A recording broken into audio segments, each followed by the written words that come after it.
Shalom teman-temanku terkasih semuanya di dalam Yesus Kristus.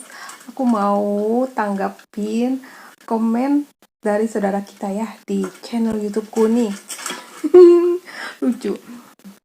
Kesian bapak lu gak dianggap anjir, malah nganggap Yesus bapak. Dan ada dua lagi. Innalillahi wa inna ilaihi rojiun. Kenapa Kristen itu suka niru-niru agama lain? Apakah Kristen itu agama tiruan?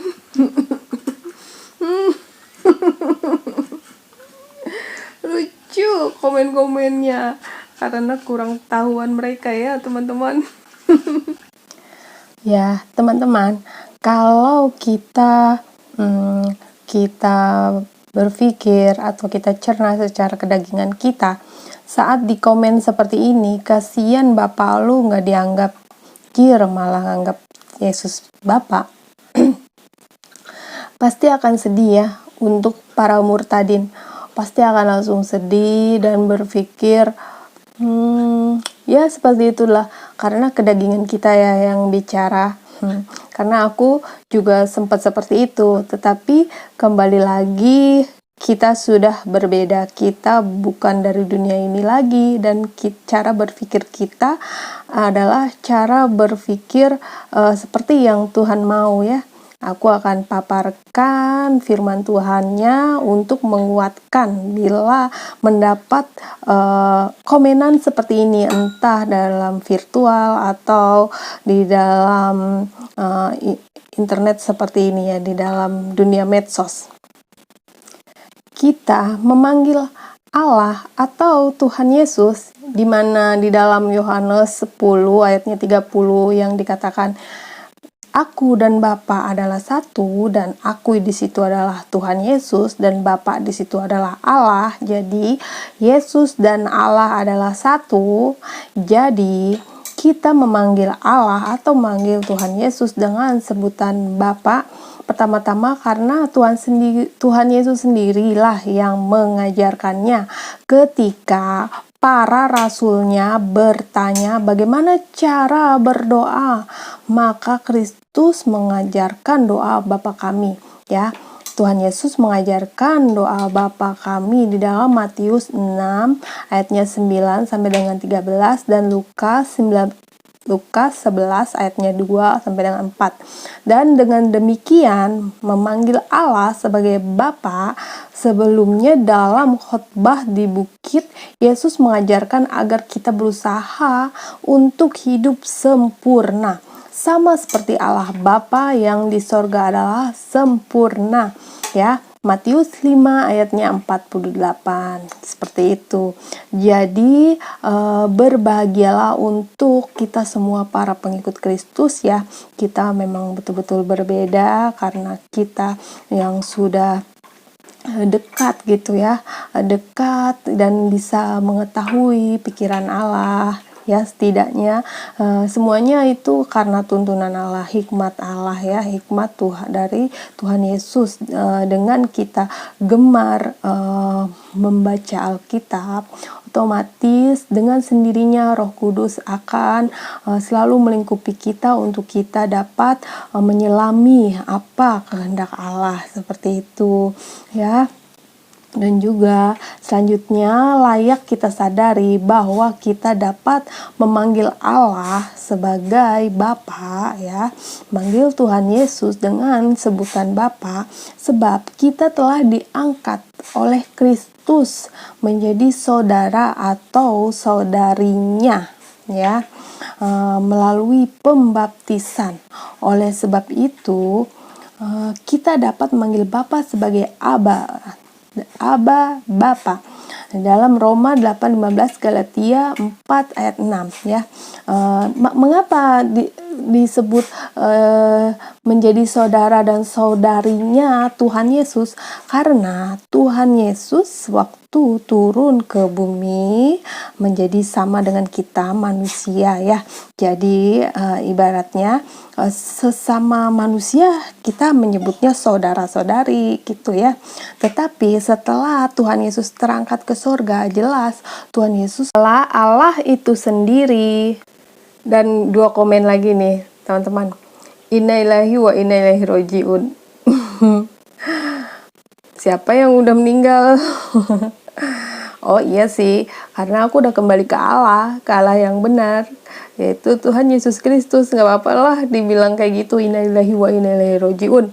Karena di sana kalau inna lillahi wa inna ilaihi rajiun artinya kembali ke Tuhan. Aku sih nggak apa-apa dibilangin kayak gitu, nggak apa-apa beneran. Karena aku udah kembali ke Allah yang benar, yaitu Tuhan Yesus Kristus. Ya, tinggal nantinya aja, berakhir di dunianya aja, nggak tahu kapan. Gitu.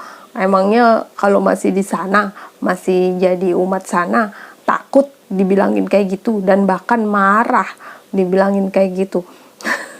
Aku sih nggak marah sekarang, nggak apa-apa dibilangin gitu. Emang udah kembali ke Allah yang benar, yaitu Yesus Kristus. Haleluya.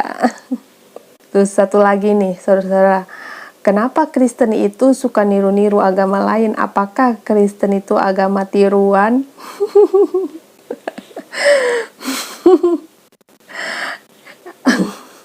Aku gimana ya? Banyak di kepalaku untuk menjawab mereka. Tapi tahu sendirilah. Ya, tahu sendiri. Nah, cuma aku mau bilang gini aja. Ya kan di ajaran sana sebenarnya ada ayat Quran ya yang bilang bila barang siapa yang meniru satu kaum ya gitu kan. Tetapi mereka nggak sadar ya, seharusnya mereka belajar ya, jangan sok tahu, jangan sombong gitu loh. Seharusnya mereka belajar mana dulu yang ada di dunia ini, ajaran mana dulu yang lebih duluan, Kristen atau Islam gitu. Terus siapa duluan yang pakai hijab, siapa duluan yang menganjurkan pakai hijab. Sedangkan kalau di dalam kitab kita kan ya teman-teman, di Alkitab di 1 Korintus 11 ayatnya 6 sampai dengan 15 itu Rasul Paulus berbicara tentang jemaat di Korintus ya, menganjurkan hijab ya. Karena di Korintus itu, di kota Korintus itu pada zaman itu banyak pelacuran ya yang menyembah dewi apa kemarin aku baca ya, menyembah dewi cinta seperti itu. Jadi para pelacur itu rambutnya dicukur. Nah, dicukur jadi dia harus menudungi kepalanya ya supaya ada kemuliaannya. Sedangkan menurut Rasul Paulus, jadi bila ke wanita yang berambut panjang itu adalah kemuliaan seorang wanita. Nah, juga untuk yang para pelacur itu bila mau berdoa kepada Allah yang benar ya, yang sudah bertobat, dia harus menudungi kepalanya karena kepalanya udah dicukur seperti itu ya. Ada kemarin referensinya aku dapat ya di salah satu artikel ya. Nanti deh aku share di deskripsi seperti itu. Nah, ngomong-ngomong ajaran yang sesudah Kristen yang datangnya belakangan, yang 600 tahun baru datang atau 700 tahun itu tiba-tiba ada ajaran mewajibkan mereka juga harus pakai tudung, sedangkan kita kan nggak diwajibkan tuh karena Rasul Paulus berbicara tentang jemaat di Korintus saat itu seperti yang telah aku bilang tadi ya. Jadi Kristen itu fleksibel dan merdeka, tetapi tetap harus sesuai kehendak Tuhan. Tuhan kita Yesus Kristus melihat hati seperti itu. Jadi malu sendirilah umat-umat yang kurang pengetahuan itu kalau tahu kebenaran ya. Baik, menurutku sih banyak-banyak baca kitab Amsal dan Mazmur lah umat-umat seperti itu, biar matanya terbuka, hatinya terbuka ya, tidak bebal lagi. Ya teman-teman, terima kasih. Tuhan Yesus memberkati kita.